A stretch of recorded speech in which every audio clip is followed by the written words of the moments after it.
I'm going to talk to you about some stuff that's in this book of mine that I hope will resonate with other things that you've already heard, and I'll try to make some connections myself in case you missed them. But I want to start with what I call the official dogma. The official dogma of what? The official dogma of all Western industrial societies. And the official dogma runs like this. If we are interested in maximizing the welfare of our citizens, the way to do that is to maximize individual freedom. The reason for this is both that freedom is in and of itself good, valuable, worthwhile, essential to being human, and because if people have freedom, then each of us can act on our own to do the things that will maximize our welfare, and no one has to decide on our behalf. The way to maximize freedom is to maximize choice. The more choice people have, the more freedom they have, and the more freedom they have, the more welfare they have. This, I think, is so deeply embedded in the water supply that it wouldn't occur to anyone to question it. And it's also deeply embedded in our lives. I'll give you some examples of what modern progress has made possible for us. This is my supermarket, not such a big one. I want to say just a word about salad dressing. 175 salad dressings in my supermarket. If you don't count the 10 extra virgin olive oils and 12 balsamic vinegars you could buy to make a very large number of your own salad dressings in the off chance that none of the 175 the store has on offer suits you. So this is what the supermarket is like. And then you go to the consumer electronics store to set up a stereo system, speakers, CD player, tape player, tuner, amplifier, and in this one single consumer electronics store, there are that many stereo systems. We can construct 6.5 million different stereo systems out of the components that are on offer in one store. You got to admit that's a lot of choice. In other domains, the world of communications, there was a time when I was a boy when you could get any kind of telephone service you wanted as long as it came from Ma Bell. You rented your phone, you didn't buy it. One consequence of that, by the way, is that the phone never broke. And those days are gone. We now have an almost unlimited variety of phones, especially in the world of cell phones. These are cell phones of the future. My favorite is the middle one, the MP3 player, nose hair trimmer, and creme brulee torch. And if by some chance you haven't seen that in your store yet, you can rest assured that one day soon you will. And what this does is it leads people to walk into their stores asking this question. And do you know what the answer to this question now is? The answer is no. It is not possible to buy a cell phone that doesn't do too much. So, in other aspects of life that are much more significant than buying things, the same explosion of choice is true. Healthcare. It is no longer the case in the United States that you go to the doctor and the doctor tells you what to do. Instead, you go to the doctor and the doctor tells you, well, we could do A or we could do B. A has these benefits and these risks. B has these benefits and these risks. What do you want to do?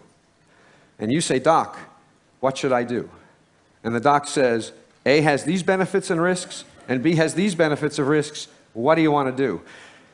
And you say, if you were me, Doc, what would you do? And the doc says, but I'm not you. And the result is, we call it patient autonomy, which makes it sound like a good thing, but what it really is a shifting of the burden and the responsibility for decision-making from somebody who knows something, namely the doctor, to somebody who knows nothing and is almost certainly sick and thus not in the best shape to be making decisions, namely the patient. There's enormous marketing of prescription drugs to people like you and me, which if you think about it, makes no sense at all since we can't buy them. Why do they market to us if we can't buy them? The answer is that they expect us to call our doctors the next morning and ask for our prescriptions to be changed. Something as dramatic as our identity is now become a matter of choice, as this slide is meant to indicate. We don't inherit an identity, we get to invent it, and we get to reinvent ourselves as often as we like. And that means that every day when you wake up in the morning, you have to decide what kind of person you want to be. With respect to marriage and family, there was a time when the default assumption that almost everyone had is that you got married as soon as you could, and then you started having kids as soon as you could. The only real choice was who, not when, and not what you did after. Nowadays, everything is very much up for grabs. I teach wonderfully intelligent students, and I assign 20% less work than I used to, and it's not because they're less smart, and it's not because they're less diligent, it's because they are preoccupied, asking themselves, should I get married or not? Should I get married now? Should I get married later? Should I have kids first or a career first? All of these are consuming questions, and they're going to answer these questions whether or not it means not doing all the work I assign and not getting a good grade in my courses. And indeed they should. These are important questions to answer. Work. We are blessed, as Carl was pointing out, with the technology that enables us to work every minute of every day from any place on the planet, except the Randolph Hotel.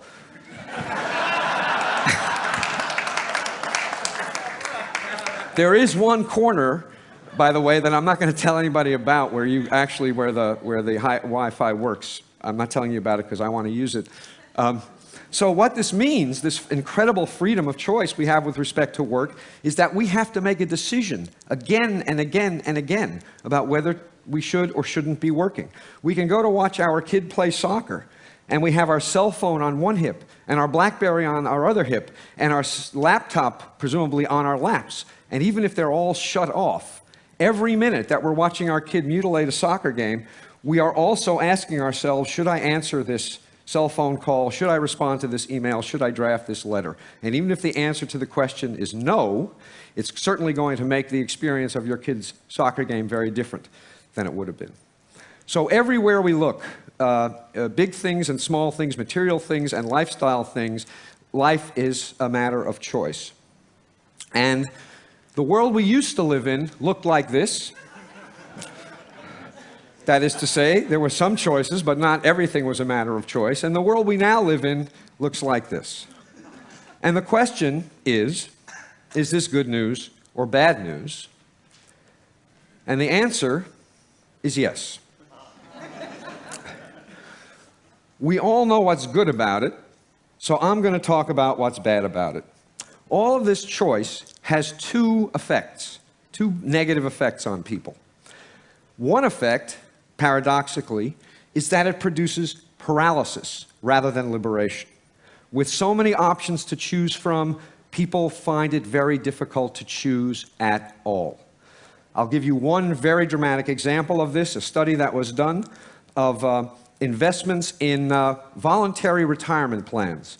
A colleague of mine got access to investment records from Vanguard, the gigantic mutual fund company of about 1 million employees in about 2,000 different workplaces. And what she found is that for every 10 mutual funds the employer offered, rate of participation went down 2%.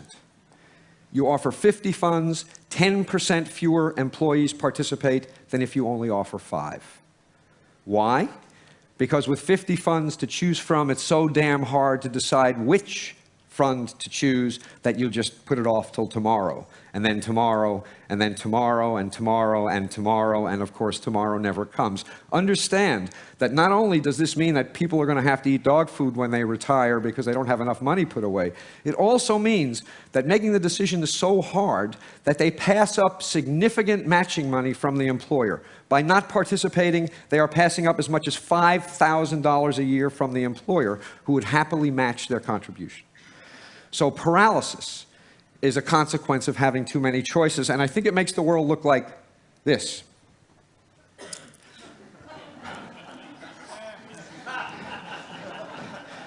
You really want to get the decision right if it's for all eternity, right? You don't want to pick the wrong mutual fund or even the wrong salad dressing. So that's one effect. The second effect is that even if we manage to overcome the paralysis and make a choice, we end up less satisfied with the result of the choice than we would be if we had fewer options to choose from. And there are several reasons for this. One of them is that with a lot of different salad dressings to choose from, if you buy one and it's not perfect, and you know what salad dressing is, it's easy to imagine that you could have made a different choice that would have been better. And what happens is this imagined alternative induces you to regret the decision you made, and this regret subtracts from the satisfaction you get out of the decision you made, even if it was a good decision. The more options there are, the easier it is to regret anything at all that is disappointing about the option that you chose. Second, what economists call opportunity costs. Dan Gilbert made a big point this morning of talking about how much the way in which we value things depends on what we compare them to. Well, when there are lots of alternatives to consider, it is easy to imagine the attractive features of alternatives that you reject that make you less satisfied with the alternative that you've chosen. Here's an example. For those of you who aren't New Yorkers, I apologize. But here's what you're supposed to be thinking. Here's this couple on the Hamptons. Very expensive real estate, gorgeous beach, beautiful day. They have it all to themselves. What could be better? Well, damn it, this guy is thinking, it's August. Everybody in my Manhattan neighborhood is away. I could be parking right in front of my building. And he spends 2 weeks nagged by the idea that he is missing the opportunity day after day to have a great parking space. Opportunity costs subtract from the satisfaction we get out of what we choose, even when what we choose is terrific. And the more options there are to consider, the more attractive features of these options are going to be reflected by us as opportunity costs. Here's another example. Now this cartoon makes a lot of points. It makes points about living in the moment as well, and probably about doing things slowly. But one point it makes is that whenever you're choosing one thing, you're choosing not to do other things, and those other things may have lots of attractive features, and it's going to make what you're doing less attractive.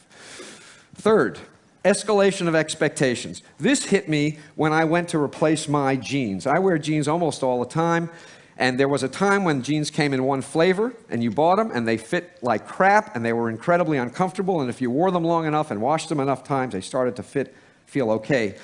So I went to replace my jeans after years and years of wearing these old ones, and I said, I want a pair of jeans, here's my size, and the shopkeeper said, do you want slim fit, easy fit, relaxed fit? You want button fly or zipper fly? You want stone washed or acid washed? Do you want them distressed? Do you want boot cut? Do you want tapered? Blah, blah, blah, on and on. He went, my jaw dropped. And after I recovered, I said, I want the kind that used to be the only kind.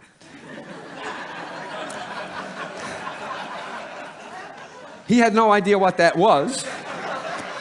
So I spent an hour trying on all these damn jeans, and I walked out of the store, truth, with the best fitting jeans I had ever had. I did better. All this choice made it possible for me to do better.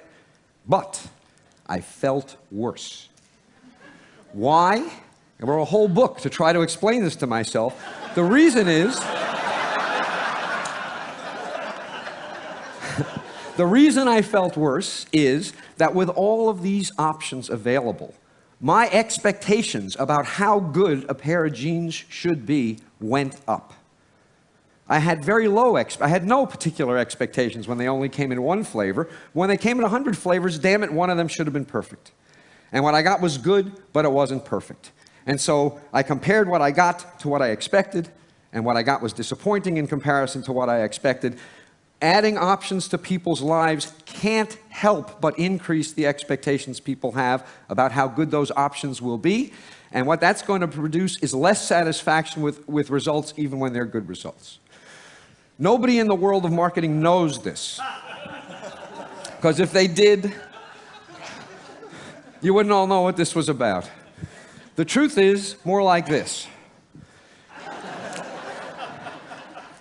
The reason that everything was better back when everything was worse is that when everything was worse, it was actually possible for people to have experiences that were a pleasant surprise. Nowadays, the world we live in, we affluent, industrialized citizens, with perfection, the expectation, the best you can ever hope for is that stuff is as good as you expect it to be. You will never be pleasantly surprised because your expectations, my expectations, have gone through the roof. The secret to happiness, this is what you all came for. The secret to happiness is low expectations.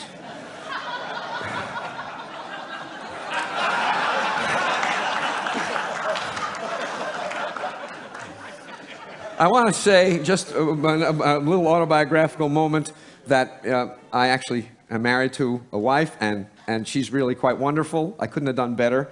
I didn't settle. But settling isn't always such a bad thing.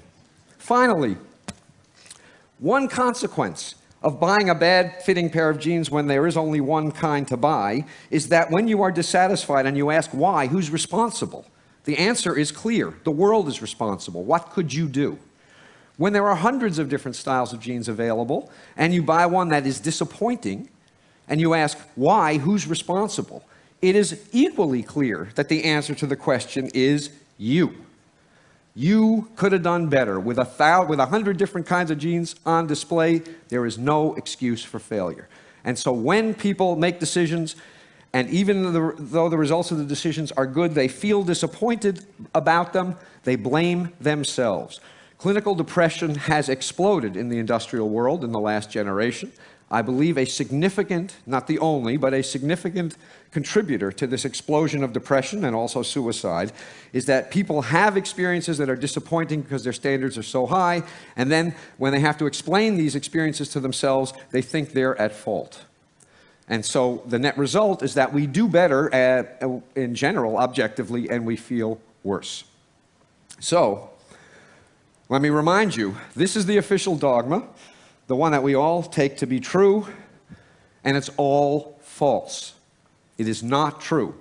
There's no question that some choice is better than none, but it doesn't follow from that more choice is better than some choice. There's some magical amount, I don't know what it is. I'm pretty confident that we have long since passed the point where options improve our welfare.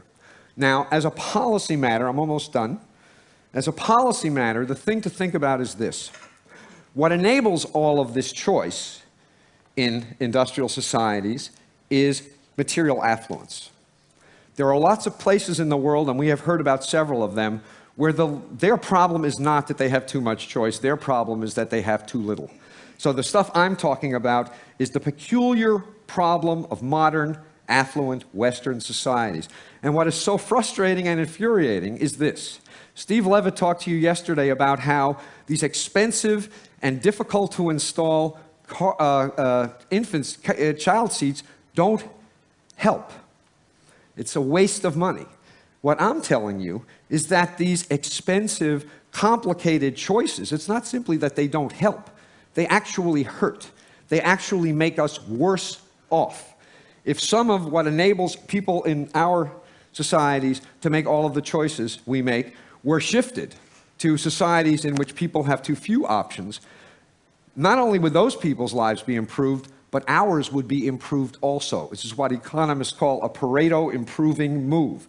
Income redistribution will make everyone better off, not just poor people, because of how all this excess choice plagues us.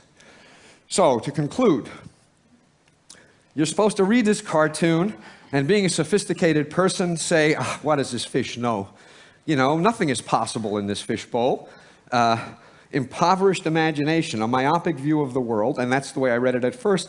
The more I thought about it, however, the more I came to the view that this fish knows something. Because the truth of the matter is that if you shatter the fishbowl so that everything is possible, you don't have freedom, you have paralysis. If you shatter this fishbowl so that everything is possible, you decrease satisfaction. You increase paralysis and you decrease satisfaction. Everybody needs a fishbowl. This one is almost certainly too limited, perhaps even for the fish, certainly for us. But the absence of some metaphorical fishbowl is a recipe for misery and, I suspect, disaster. Thank you very much.